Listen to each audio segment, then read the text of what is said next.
Hola, Dios te bendiga. Te doy la bienvenida una vez más a este programa La Biblia Leída y Explicada. Hoy vamos a comenzar el capítulo 12 del Evangelio según San Juan y leeremos los versículos desde el 1 hasta el 8 bajo el título Jesús es ungido en Betania. Este pasaje también se encuentra en el Evangelio según San Mateo y en el Evangelio según San Marcos. Pero antes, como siempre, vamos a orar. Padre, gracias te damos, Señor, por un día más de vida, una oportunidad más, Señor, que tú nos das de acercarnos a ti, a tu palabra. Te ruego en el nombre de Jesús que tú traigas maná, Señor, a tu pueblo, que tú me guíes y me des sabiduría, Señor, y me reveles, Señor, los misterios que hay en tu palabra para compartirlo con tu iglesia, Señor. En el nombre poderoso de Jesús, amén y amén. Gloria a Dios. Así que vamos a leer Evangelio según San Juan capítulo 12, dice así. 6 días antes de la Pascua vino Jesús a Betania, donde estaba Lázaro, el que había muerto, y a quien había resucitado de los muertos, y le hicieron allí una cena. Marta servía y Lázaro era uno de los que estaba sentados a la mesa con él. Entonces María tomó una libra de perfume de nardo puro de mucho precio y ungió los pies de Jesús y los enjugó con sus cabellos, y la casa se llenó del olor del perfume. Y dijo uno de sus discípulos, Judas Iscariote, hijo de Simón, el que le había de entregar: ¿por qué no fue este perfume vendido por 300 denarios y dado a los pobres? Pero dijo esto no porque se cuidara de los pobres, sino porque era ladrón, y teniendo la bolsa sustraía de lo que se echaba en ella. Entonces Jesús dijo: déjala, para el día de mi sepultura ha guardado esto, porque a los pobres siempre los tendréis con vosotros, mas a mí no siempre me tendréis.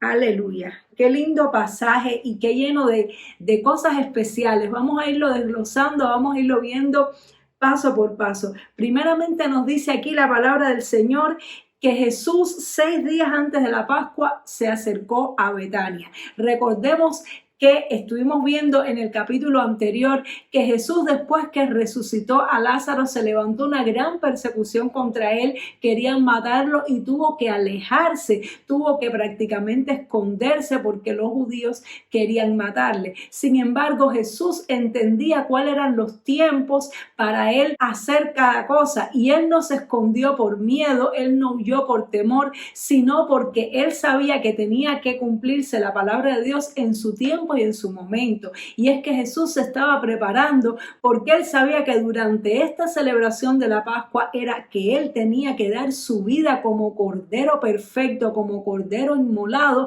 para ofrecer su carne, su sangre por nuestros pecados. Por lo tanto, Jesús estaba dispuesto a morir por el propósito de Dios, pero no podía ser en cualquier tiempo, tenía que ser en el tiempo indicado y en el tiempo señalado. Y me llama la atención que estaban en una cena, estaban compartiendo, teniendo comunión, y una vez más vemos este don de servicio que tenía Marta. Marta estaba ahí cubriendo todos los detalles de la cena, y vemos una vez más la adoración de María. En otros pasajes vimos que María se puso a los pies de Jesús a escuchar su palabra, y ahora María hace este acto tremendo de adoración que quedó marcado en la historia por toda la eternidad, y es que ofreció un perfume de gran precio, de gran valor, para ungir a Jesús, para adorar a Jesús. Lo rompió y dice que toda la casa se llenó del olor del perfume. Ella tuvo una adoración extravagante, una adoración totalmente genuina, totalmente única, algo que era inaudito por completo, pero salió de su corazón y ella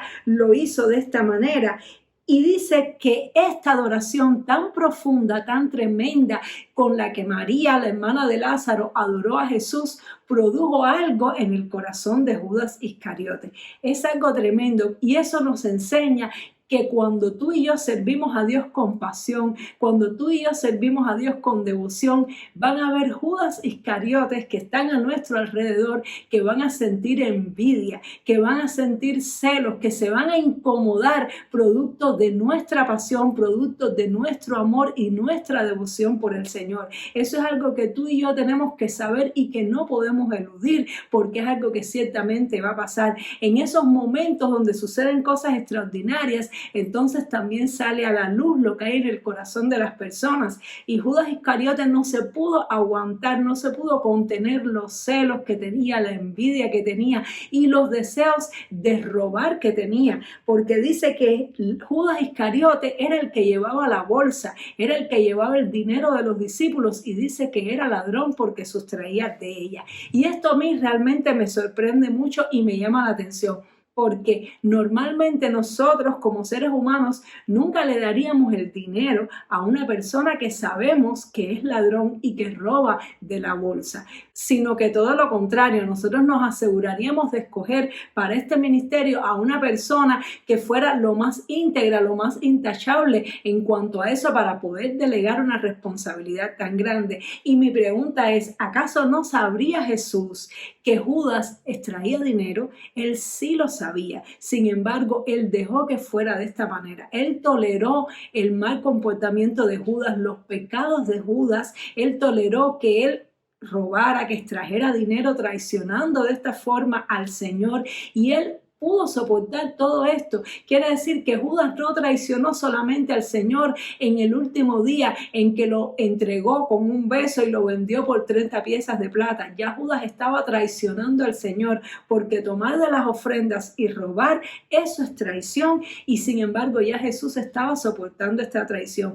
Pero él mantuvo a Judas en el grupo, lo mantuvo porque sabía que Judas tenía un propósito, sabía que Judas era el que lo iba a entregar. Y esto es algo tremendo, porque en ocasiones nos toca estar rodeados de personas que tal vez sabemos que su comportamiento no es el mejor, y a veces nos preguntamos por qué el Señor permite que esta persona esté en la iglesia, o por qué el Señor permite que esta persona esté ocupando este cargo. ¿Acaso no sabrá Dios lo que hay en su corazón? ¿Acaso no sabrá Dios lo que la persona está haciendo? Sin embargo, muchas veces no podemos entender los comportamientos de Dios, porque los pensamientos de Dios son mayores que nuestros pensamientos y sus caminos mayores que los nuestros. La realidad es que a Dios no se le escapa nada de la mano, y Él tiene un propósito con cada cosa que Él permite. Así que cuando veamos tal vez a personas en determinadas posiciones y veamos que su conducta no es la más apropiada, que hacen cosas que a Dios no le agrada, y a veces decimos, pero ¿será que Dios no ve lo que está pasando en su iglesia?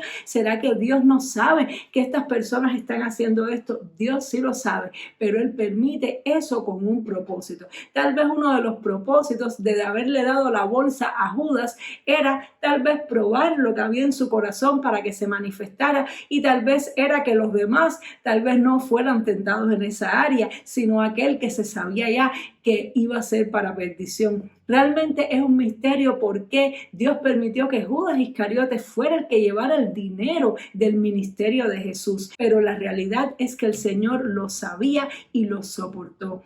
Y vemos como aquí Jesús además hizo algo tremendo. Él pudiéndole decir a Judas la verdad en este momento, pudiendo confrontarlo y decirle, Judas, tú lo que eres un ladrón, tú no quieres usar ese dinero para los pobres, tú lo que quieres es sustraer del dinero. Jesús podía haber confrontado a Judas con su pecado delante de las personas, sin embargo Jesús no lo hizo. Y eso también me enseña algo muy importante. Hay cosas que a veces sabemos, pero no todas las verdades son para decirlas. Muchas veces Dios nos revela cosas de determinadas personas, nos abre los ojos para que veamos ciertas cosas, pero eso no significa que tenemos el derecho de decirlas, ni tampoco de avergonzar públicamente a las personas, sino que Dios lo hace para que nosotros sepamos lo que está sucediendo. Pero hay personas que no pueden soportar una verdad de Dios, no pueden soportar una revelación de Dios acerca de lo que otra persona está haciendo incorrecto, porque rápidamente van a publicarlo, rápidamente van a las redes a señalar a aquellos que están haciendo lo que no es correcto. Y sin embargo, muchas veces esto no es lo que Dios quiere. El hecho de que conozcamos la verdad no nos da el derecho a siempre utilizarla y exponerla. Tenemos que saber la voluntad de Dios con respecto a esto. En ocasiones Jesús sí confrontó a las personas y les dijo la verdad, pero en ocasiones no lo hizo, porque Jesús todo lo que hacía era guiado por el Espíritu Santo. Y de la misma manera, nosotros como siervos de Dios, como imitadores de nuestro hermano mayor que es Jesús, debemos pedirle guianza al Señor. Cuando Dios te revela una verdad, cuando Dios te abre los ojos para que tú veas el mal que está sucediendo, ya sea en tu iglesia, ya sea en tu comunidad, ya sea en cualquier lugar donde te encuentres, debes decirle al Señor, Señor, ¿qué quieres que haga con esta verdad?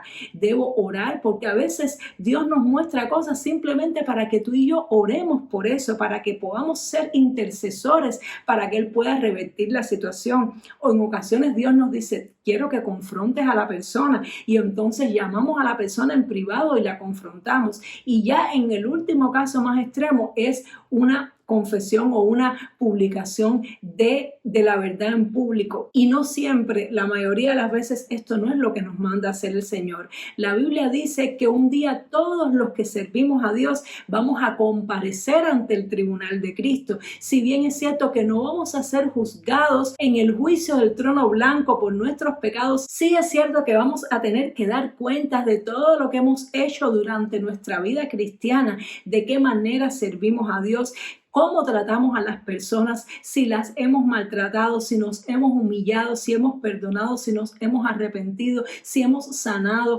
Todo lo que hagamos y lo que dejemos de hacer, vamos a ser juzgados incluso por cada palabra que sale de nuestra boca. Por eso tenemos que tener tanto cuidado con lo que hablamos. Por eso es que aún nosotros los que predicamos el Evangelio tenemos que decirle, Señor, perdóname si he dicho algo incorrecto, porque somos seres humanos falibles y a veces nos equivocamos. Pero que se nos guarde esto en el corazón. El hecho de saber algo no nos da el derecho de decirlo públicamente. Tenemos que preguntarle al Señor, porque no siempre esta es la voluntad de Dios. Y vemos como Jesús con toda sabiduría le cayó la boca a Judas, le dijo estas palabras, déjala, para el día de mi sepultura ha guardado esto. Jesús le habló con palabras espirituales, palabras que estaban conectadas a su propósito divino, ante las cuales Judas Iscariote simplemente cerró la boca. Y muchas veces eso es lo que nos manda el Señor a hacer cuando vemos el mal, es continuar en nuestro propósito, enfocarnos en el propósito que Dios tiene para nosotros, no andar criticando, no andar publicando lo que otros hacen mal, ni confrontando siempre públicamente, sino enfocarnos nosotros en el propósito que Dios tiene para nuestra vida. Es lo que Jesús hacía. Jesús no estaba enfocado en el hecho de que Judas estaba robando o no estaba robando. Jesús estaba enfocado en que él tenía que dar su vida y alguien tenía que ungirlo, y que esta mujer María fue escogida por Dios para esto. Cuando tú y yo tenemos la mente llena del propósito de Dios, no tenemos tiempo para pensar en lo que otros hacen mal. Por lo general, las personas que andan por ahí criticando a los que hacen las cosas mal, que puede ser que ciertamente las estén haciendo mal, lo hacen porque no están enfocados en lo que Dios quiere hacer a través de ellos, y entonces cogen el camino corto de tal vez hacerse conocidos, de tal vez difundir lo que saben, criticando a otros, y se pierden de la bendición de lo que Dios quiere hacer a través de ellos. Dios no nos ha llamado a estar criticando públicamente lo que otros hacen para Dios. Ya ellos darán cuenta de sí. Nosotros tenemos que mirar las cosas, saber lo que está bien, lo que está mal, y redirigir nuestro camino y nuestros pasos hacia el cumplimiento del propósito divino para nuestras vidas. Aleluya.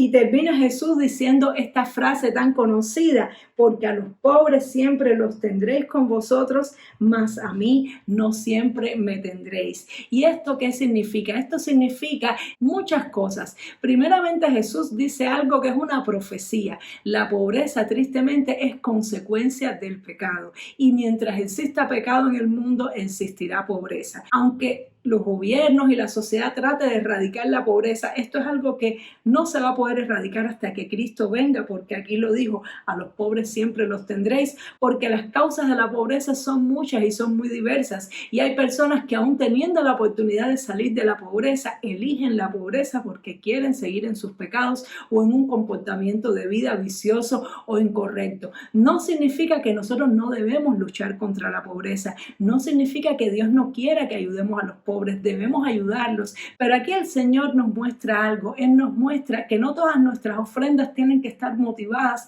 por el hecho de ayudar a necesitados. Hay ofrendas que hacemos por el hecho de adorar a Dios.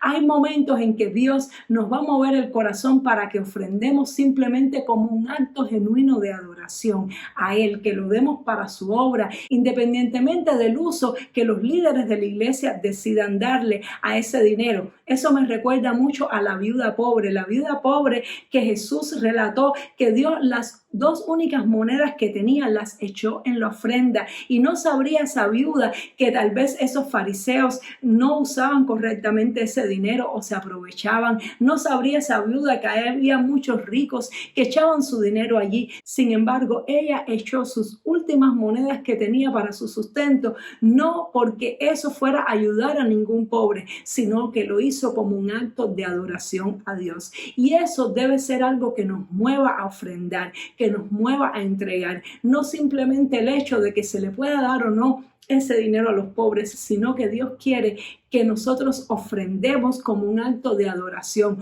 como un acto de darle a Dios parte de lo que Él nos ha dado a nosotros, darle las primicias, darle lo mejor a Dios. Y eso es un gran privilegio que Dios nos ha dado. Cuando Caín y Abel ofrecieron ofrendas, no habían pobres a quienes ayudar con esas ofrendas. De hecho, las ofrendas eran quemadas delante de Dios, y el mayor privilegio, el mayor gozo era que Dios recibiera y aceptara la ofrenda. De hecho, Caín se airó contra Abel porque su ofrenda, la de Caín, fue rechazada. Así que tú y yo tenemos la bendición, el privilegio de que Dios acepte nuestras ofrendas. Así que ofrendemos de corazón, con alegría para Dios, entregándole lo mejor en un acto de adoración. Aleluya, gloria a Dios. Espero que esta palabra te haya edificado, todos los puntos que hemos visto, todas las cosas que hemos mencionado, que lo puedas aplicar en tu vida, y nos vemos, Dios mediante, en el siguiente programa para continuar estudiando el capítulo 12